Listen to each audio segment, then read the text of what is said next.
awarded the National Humanities Medal by President Biden. Born in Madrid to Cuban exile parents and raised in Miami in a working-class family, we're both Miami boys in working-class families, Blanco's personal negotiation of cultural identity and the universal themes of place and belonging characterize his many collections of poetry, including his most recent, Homeland of My Body, which reassesses traditional notions of home as strictly a geographical, tangible place that merely exists outside us, but rather within us. He has also authored the memoirs For All of Us, One Today, Inaugural Poet's Journey, and The Prince of Los Cocuyos, A Miami Childhood. Blanco has received numerous awards, including the Agnes Starrett Poetry Prize, the PEN American Beyond Margins Award, the Patterson Prize, and a Lambda Prize for Memoir. He was a Woodrow Wilson Fellow and has received numerous honorary degrees. Currently, he serves as Education Ambassador for the Academy of American Poets and is an Associate Professor at Florida International University. So please join me in welcoming Richard Blanco to the stage.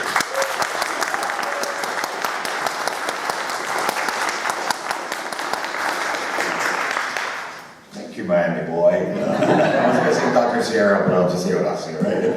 Thank you for those wonderful words as well. I think you're going to hear a lot of the same sort of messages, so I think that's good. As a teacher, you always got to say thanks once, twice, 3 times, right?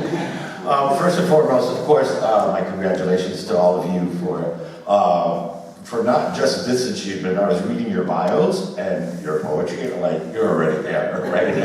And I think we're again to echo that we all look forward to seeing what you're going to do with this new charge that you have. I think this is going to be amazing. In fact, I'm almost a little bit, not envious, but man, when I was your age, what was I doing? You live like a slacker. And of course, I think we haven't acknowledged, and this is important to me also, as a working class kid, to acknowledge our parents, our teachers, whether present or not, their counselors, you know who those people are in your life that have supported you on this journey and most probably are still supporting you and will continue to support you on that. So my applause. I know there's plenty of parents here, and I really want to thank you for being here.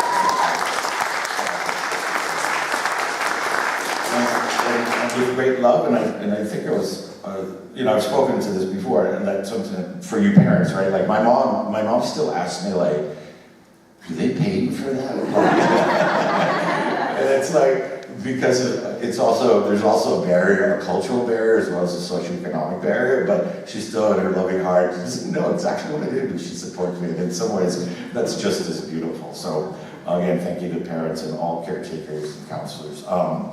I'm beyond delighted to be part of the celebration once again. I think we're doing the math, and it was 2014. Now I know why, because Trump canceled the whole presidential thing, but it was the White House with Mrs. Obama. So I've been a long-time supporter of this program. It's such a unique and wonderful program, as you probably already know and have felt.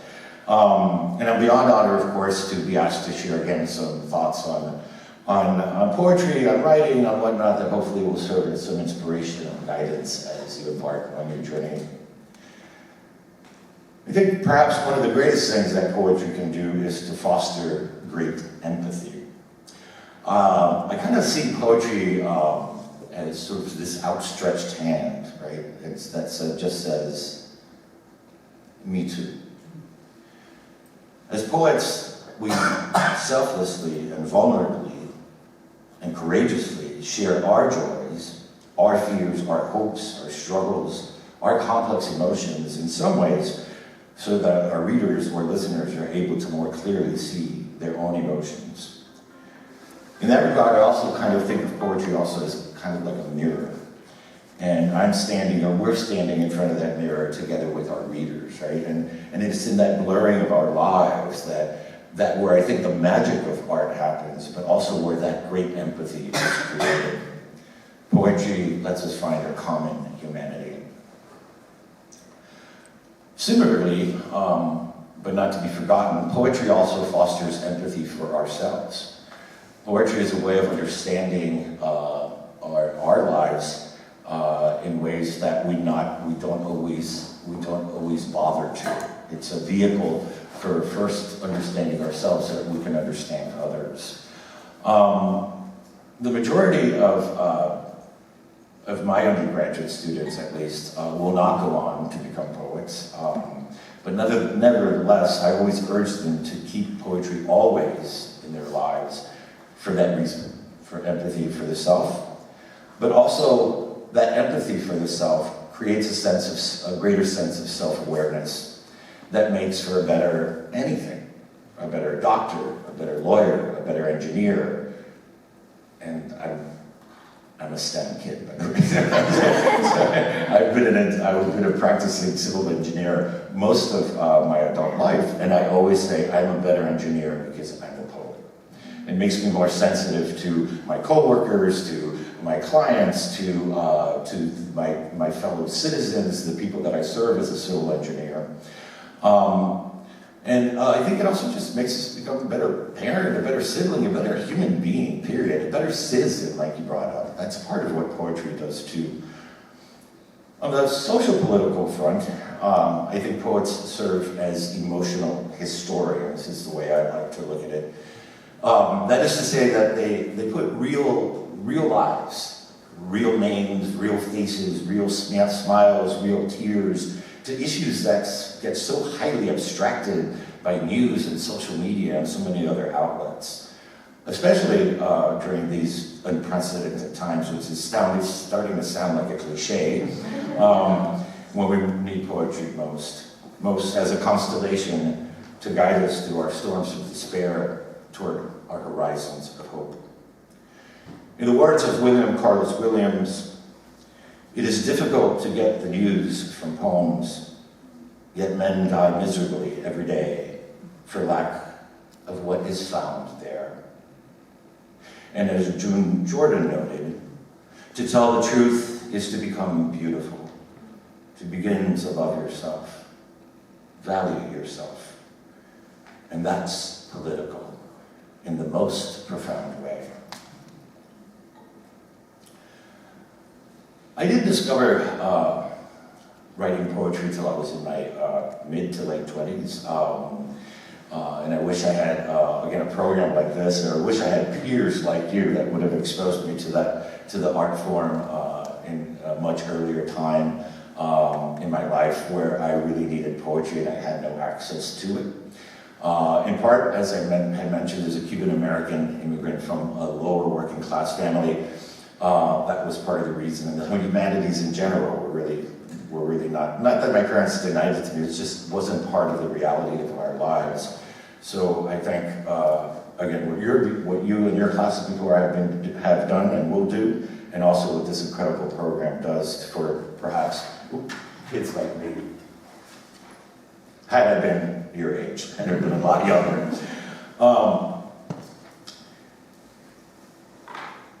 Because of that upbringing, because of precisely not having access, I too have sort of stepped up, I think, in the way that Horacio was saying, taking my role as presidential inaugural poet not lightly, and understanding that that's a charge, that's something there to be done with it. I have been given a gift that I have to gift forward, so to speak. And for that reason, in some ways, much like the ambassadors that you will be, I purposely reach out all kinds of communities, all kinds of schools, folks from all kinds of walks of life and whatnot, who don't have access to that poetry, to engage them emotionally, civically, through the art of poetry, through the art form. And to have them access that incredible life-enriching, but also life-questioning and life-affirming power of poetry. I aim, again, to bring poetry to people of all walks of life at every moment I can. And I've been been bowled over and over again by these experiences and what I keep on hearing repeatedly. Because I think, I've read poems that are like the FDIC, for example.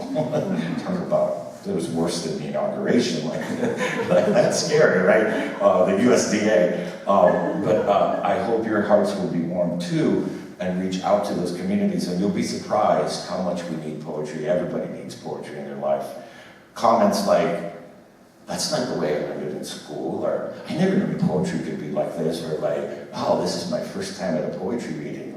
It didn't rhyme, but I really liked it. So please know that you're also, that of course you're poetry ambassadors, but there's something more going on there, right? When you grant that access to people, access to art is also access to self-empowerment. So keep that in mind. There is an authentic and real hunger when people are given the chance to connect with poetry. And so I often say, I don't wait for people to come to poetry. My job is to make poetry come to people. So go confidently into your world as poetry ambassadors, as poets of the people, if you like to call yourself that, because we need that more than ever. And please know, and I mean this from the bottom of my heart to use the cliche, I hate when poets use cliches, but anyway, you can count on me. Reach out to me if there's any way that I can help the studio. And I know we're going to meet afterwards, but if there's any way I can help guide you, if there's any way I can help you in your projects and formulating them, or coming to visit one of your projects or whatnot, I am here for you in that sense. So I'll close with a poem by Roque Dalton, which I think beautifully captures much of what I've shared with you here. It is a poem that, in a sense, I live my life by, and also it speaks to why and how I write and teach poetry. I'll read it in the original Spanish first. Como tú amo el amor, la vida, el dulce encanto de las cosas, el paisaje celeste de los días de enero. También mi sangre bulle y río por los ojos que han conocido el brote de las lágrimas. Creo que el mundo es bello, que la poesía es como el pan de todos, y que mis venas no terminan en mí, sino en la sangre unánime de los que luchan por la vida, el amor, las cosas, el paisaje y el pan, la poesía de todos. Like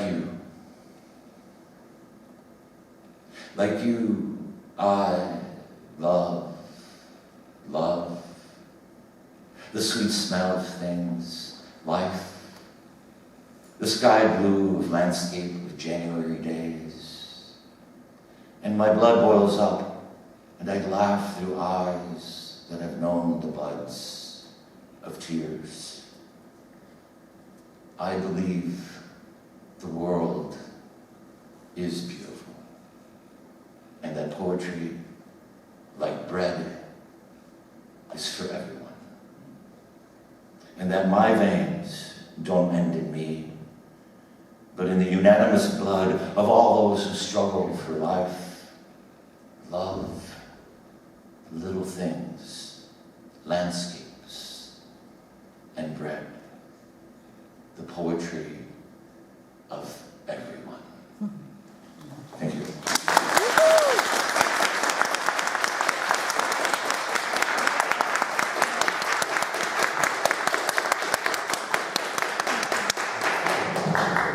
Thank you so much, Mr. Blanco and Dr. Sierra, for those inspiring and powerful words.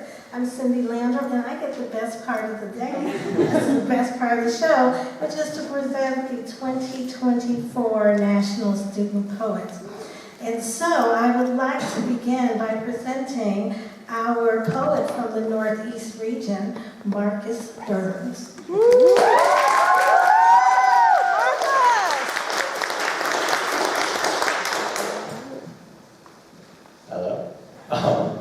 It's the second one, so you might want to flip the page. Yeah, I'll just do it now. Yiping's Asian Market is the only place we can find rice flour.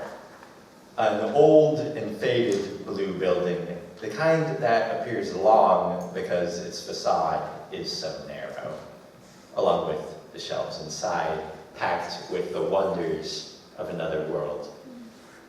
I like to imagine its crowded aisles as those dense city streets I see in movies, where a sea of dark heads surges beneath a web of power lines and lanterns.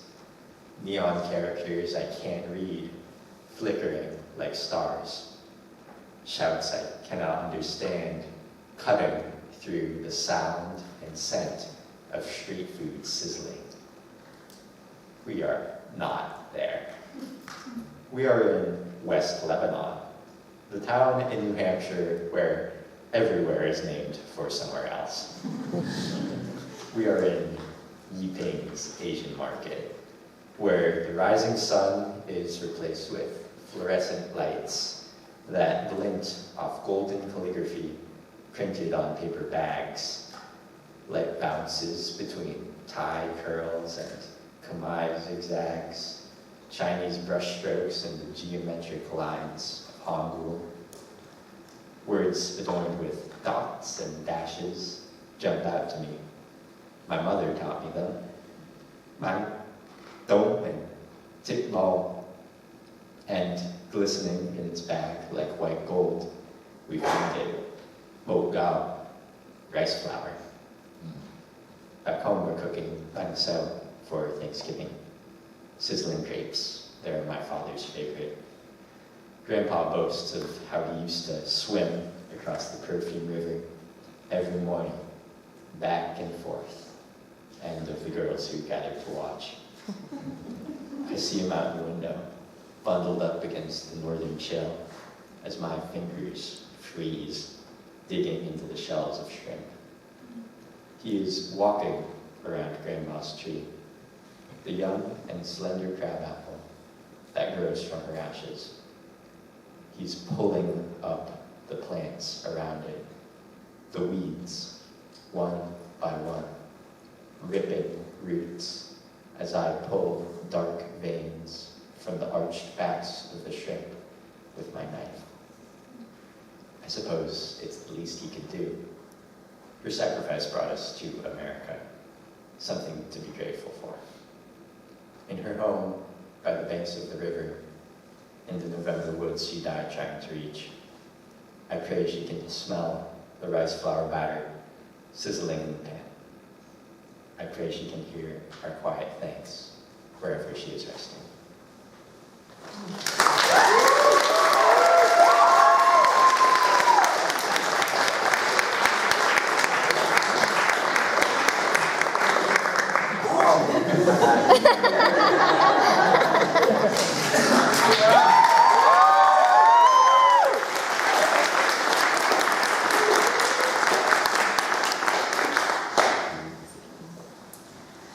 Next, we'll bring to the mic Robert Gow, who is representing the Midwest region.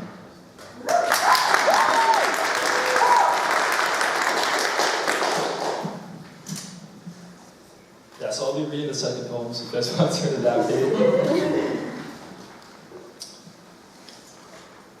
河水, river water. Nanjing Massacre, 1937. A river for the forgotten. The Qinghai runs red today. A sergeant's handing card as street boys ruptured a crimson, all kissing dirt. Half-winged gunpowder dolls. Of 1,000 tales I've been told, only one ends with rifles lodged in heartbeats. Jaded knives carving an elegy for tongues. Every echo I confuse for a scream. In myth, name becomes synonymous with promise. Spectral enough to trap bodies in rigor mortis, calligraph flesh into the afterlife. Know that death is the prosperity of tomorrow, a vow I baptize in my mother tongue. How persimmon All is lovelier when there are corpses to cling to. How katanas can bite through anything, tear nations to bone until we crumble into the shape of their names. River water, red with revolution. Irrigate my hands, make me a ghost, acidic cadavers in place of a flag. Silver the skies with lotus, until only storms become all we know. On nights like these, I grieve the street boys by the shape of their bodies. Forgotten like a name, sun-kissed into dirt.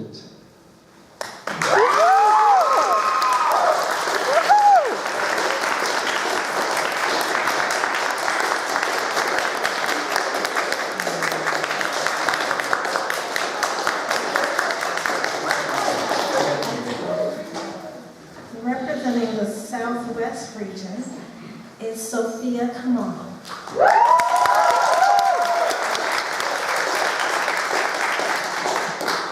Okay, I'm going to be reading my first poem called Gas Station. Defamiliarize yourself with the tongues and light you hold in your mouth if you want to know why the blood is red. Tonight the moon is lobed with desire left unanswered, its edge rusted over by centuries of eyes that seek its face. Think, the casualties exploit. We stop to fill his car with gas out of habit, not to come or leave. We are always left defiled without direction. Hit this these.